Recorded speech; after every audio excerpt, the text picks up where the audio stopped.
Welcome, welcome, welcome. Welcome to another round of Fired Up Author Meet and Greets. I'm Rebecca, the founder and CEO of Fount of Grace Creatives.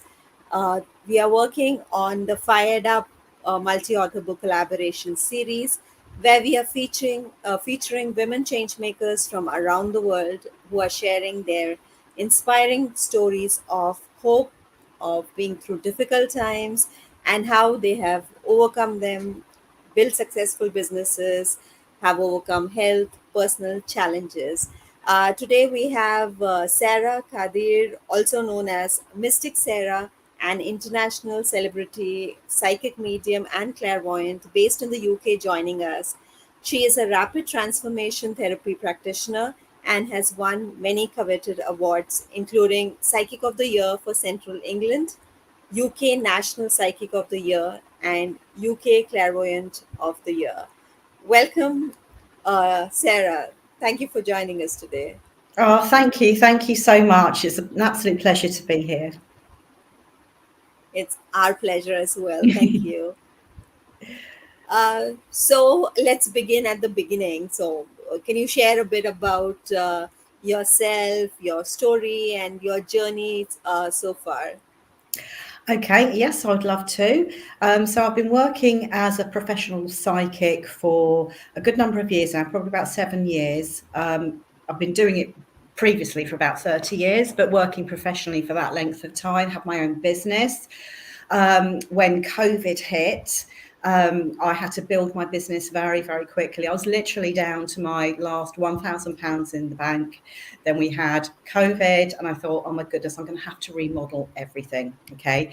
So during COVID, the beginning of COVID, this is where I really started to put my business at the top priority, and it literally just went through the roof. So much so, this is how I've won the 6 business awards that I've won. During that time as well, I trained as a rapid transformation therapy practitioner, which I've now qualified in, as well as dealing with a narcissistic partner and of also escaping that narcissistic partner and dealing with the revelations, the shock revelations afterwards, because it's never so simple as just like leaving a narcissistic relationship. There's always more to find out. And my goodness, I found out.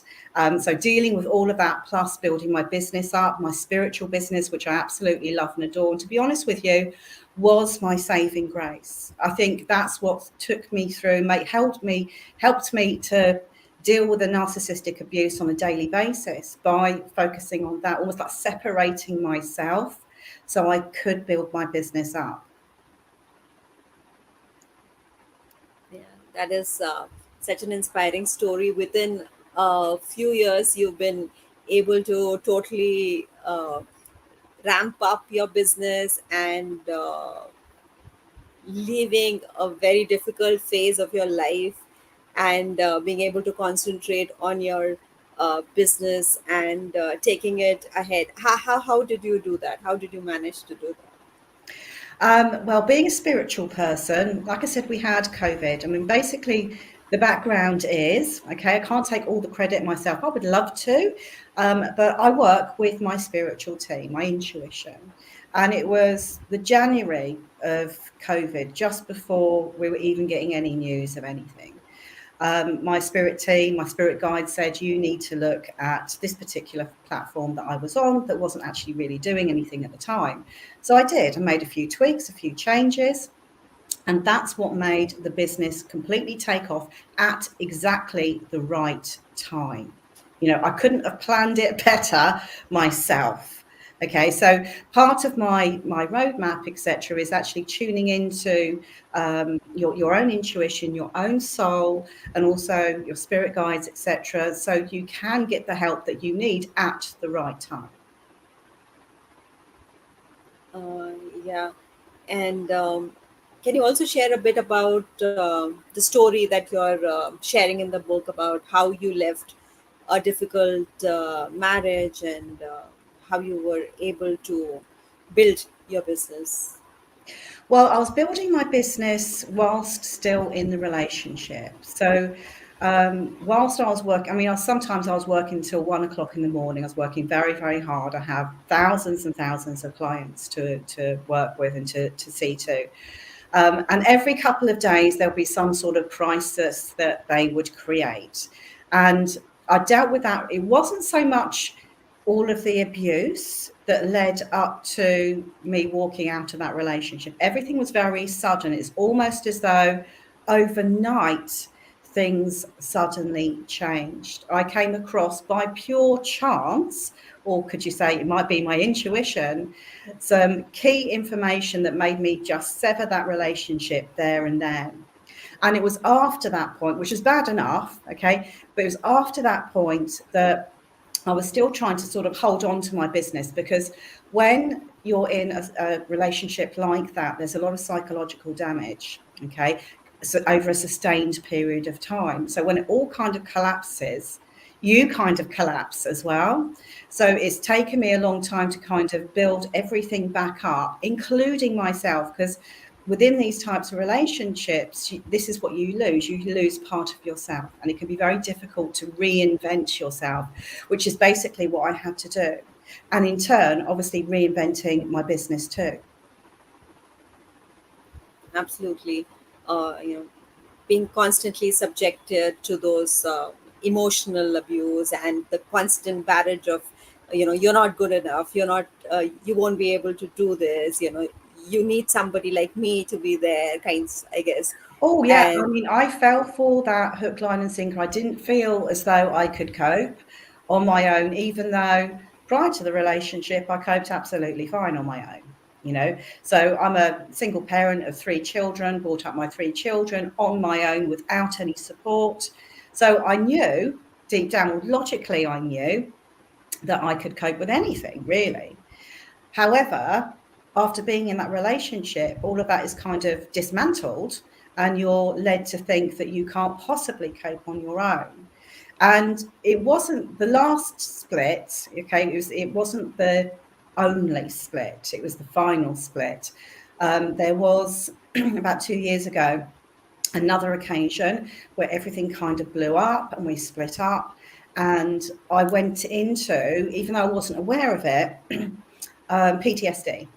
So I started to suffer from panic and overwhelm and everything else. And I thought at that time, I can't cope, so I need to have that relationship back. Not realizing that the cause of the way I'm feeling is actually, I'm basically bringing back the problem as opposed to eliminating the problem. But second time round, when I started to feel the same way again, I recognized it as PTSD. You know, so that all of a sudden dawned on me. Plus, I was very lucky in the sense that I had, my family, my children, all rushing around, friends, all rushing around to kind of help support me through that phase, so I don't slip and end up taking the relationship back again, which, I haven't done and I won't do. yeah, and having gone through it and knowing how challenging it is, uh, what would be your advice to people who are going through this, women or men, in a similar situation, and they feel that they're not good enough, they're not strong enough, they don't have any other means of survival, or something that they can reach out to and get out of this kind of a relationship? Well, there will always be a way. There is always an answer to every problem. No one is truly, truly stuck, although we can feel stuck sometimes. And obviously, if our confidence has been really knocked, we're the only ones that can really bring that back. And, my advice to anyone going through that kind of situation is to get the support. Okay, there is support out there. I went out and I found it. I could have just sat there and just allowed myself to feel rubbish for however many years afterwards, but I wasn't prepared to do that. I wanted to do something proactive. So, yes, the hardest part is obviously leaving the relationship, but what's also challenging is staying away from it, because it's quite addictive. The relationship is toxic and the relationship is addictive. And breaking yourself free from that, you need the support. So I worked with somebody that specialises in narcissistic abuse, and that was invaluable, absolutely invaluable. It was worth, it's absolute pure gold to me. It's what helped carry me through, and it's also what inspired me, and what inspires me. This is why I was taking the rapid transformation therapy, to help other people in the same way. You know, yes, you can get online courses. Yes, you can watch YouTube videos and you can read books and everything, but there is nothing like working with somebody one to one that can take you through each and every single stage of the breakup or what you're dealing with, the aftermath of divorce, the finances, all of that. Okay. But having somebody that you can work with one to one is incredibly valuable. And that's what I would recommend. Yeah. And also, I think getting that awareness that you are in such a situation, because a lot of people might not really see it themselves. Others might Oh, see it. absolutely. I have, since the end of the relationship. I mean, one of the things that you do in order to process and understand, we need to understand things in order to process them, don't we? Now, when you're in that kind of relationship, that's very, very difficult to do. You can't even see it, even though other people can see it, you can't see it because you're in the fog, in the mist. So I've learned so much about narcissistic personality disorder. And again, even that has been valuable. I do need to be mindful that I don't get too sucked into that zone, that I have that balance, that I'm not just over analyzing everything. But it's very important that you get as much information, as much knowledge as you possibly can, because that will help you. It will empower you. You will understand then that none of this is your fault, even though you've been led to believe that it's all your fault. When you start to actually pick apart the characteristics, the behavioral patterns, and things like that, then you get to understand actually this is a disorder. Okay, this is not something that I have brought on myself in any way, shape, or form. Okay, and it allows you to detach from any kind of blame, self criticism that you might enter into. And do you think that giving a chance again and again and again would help change the person? No, not at all. Unfortunately, um, what tends to happen within these types of relationships is that they will sell you the dream. Okay, they will be the dream person. They call it love bombing, and that person doesn't exist. That person doesn't exist, unfortunately. So, and they've got no interest in changing. This is a very obscure, bizarre kind of issue to have. Okay, it's not something that they can control. So, as much as we need to eat and we need to breathe and we need to drink water and stuff like that to survive, they need to target other people, get their supply, as they call it, in order to survive just as much. So they can't change. And furthermore, they don't want to. So giving all those chances, I mean, I've done that myself. I thought, well, I've been what they call hoovered back in and given another chance. But it doesn't ever change. If anything, and obviously I'm only speaking from my personal experience, it gets worse. It doesn't get better, it gets worse.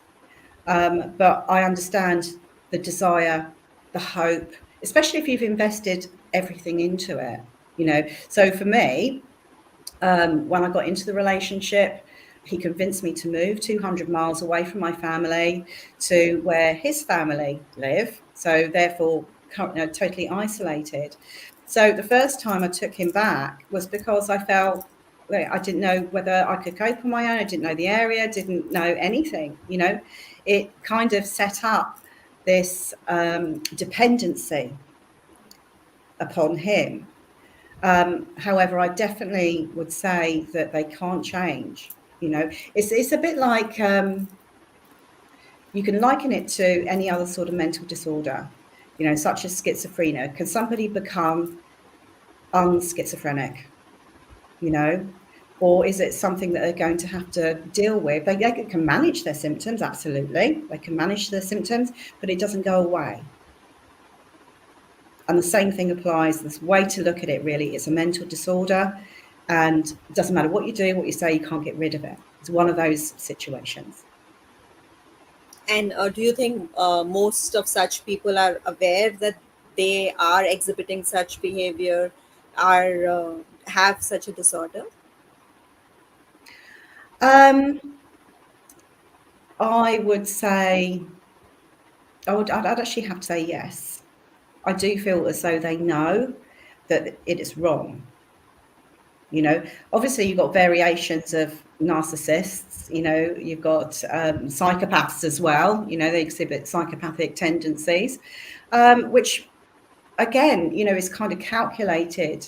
It's not like they are completely like out of control.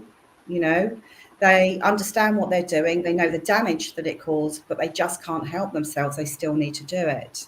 So I would say that maybe not all of them understand that they have got some kind of issue. Yeah. Whether they'll be prepared to admit or even seek help for that is another story. Because 9 times out of 10, they won't. And they would rather build themselves up by putting others down rather than trying to seek help. Absolutely. They'd rather continue with the pattern of behaviour because it's easier. They've got, you know, it gives them what they want. So why do they need to change? And in fact, they don't believe they should change. Everyone else should change.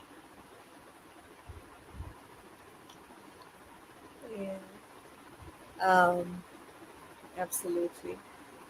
Uh, so now you're also helping women who have gone through such difficult times and such difficult relationships.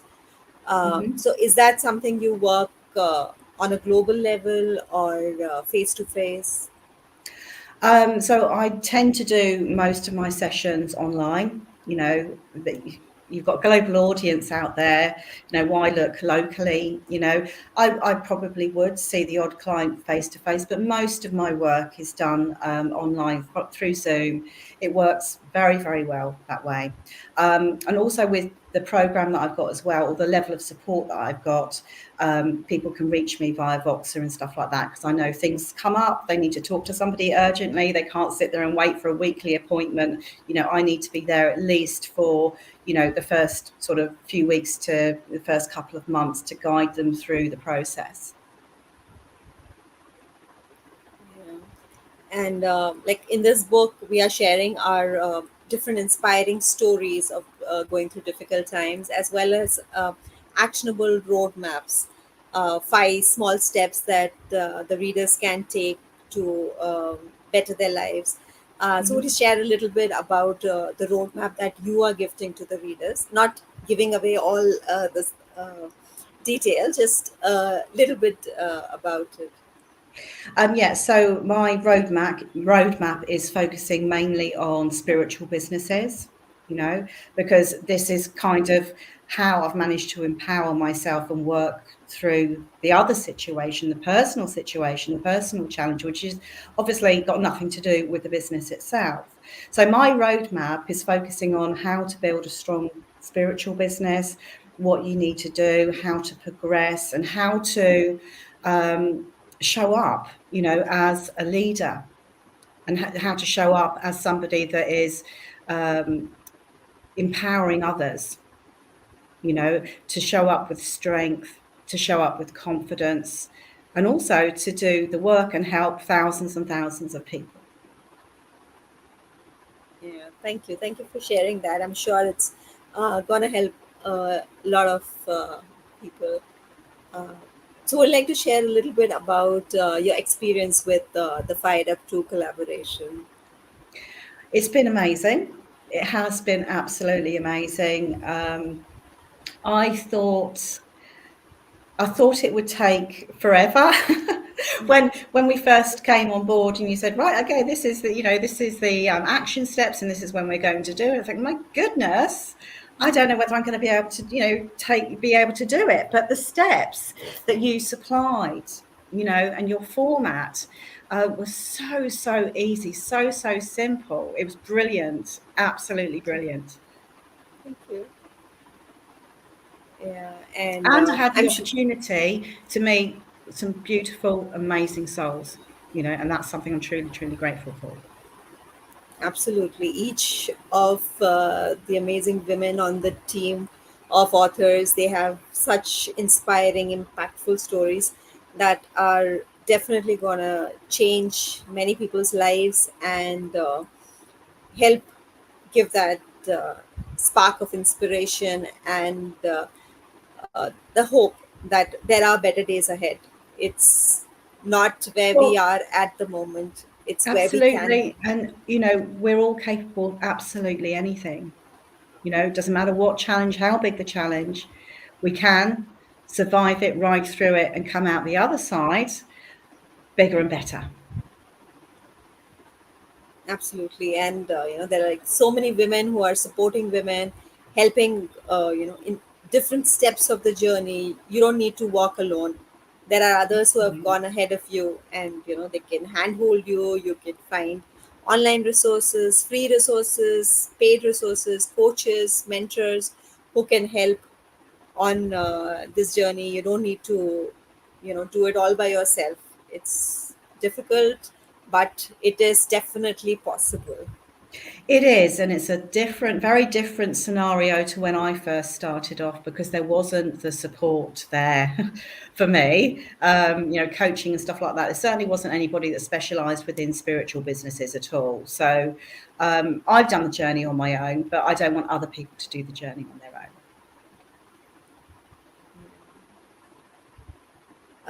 So people in the spiritual side of it who are your dream clients, so like who exactly are they, and how do you help them in this journey with your programs? Right. So my dream clients are basically people that are similar to myself a few years ago. You know, so people that want to have their own business, their own independence, that understand that you can achieve so much more by doing something that you love, and it doesn't have to be mission impossible. It doesn't have to be out of the question. It doesn't have to be hard, difficult. So looking at people that want to start their own spiritual business or have their own spiritual business, but want to perhaps take it on to the next level. So they can rest easy. They can just sit back like I do, enjoy the work, love the work, and it's all working like clockwork. Great. And where can they find you?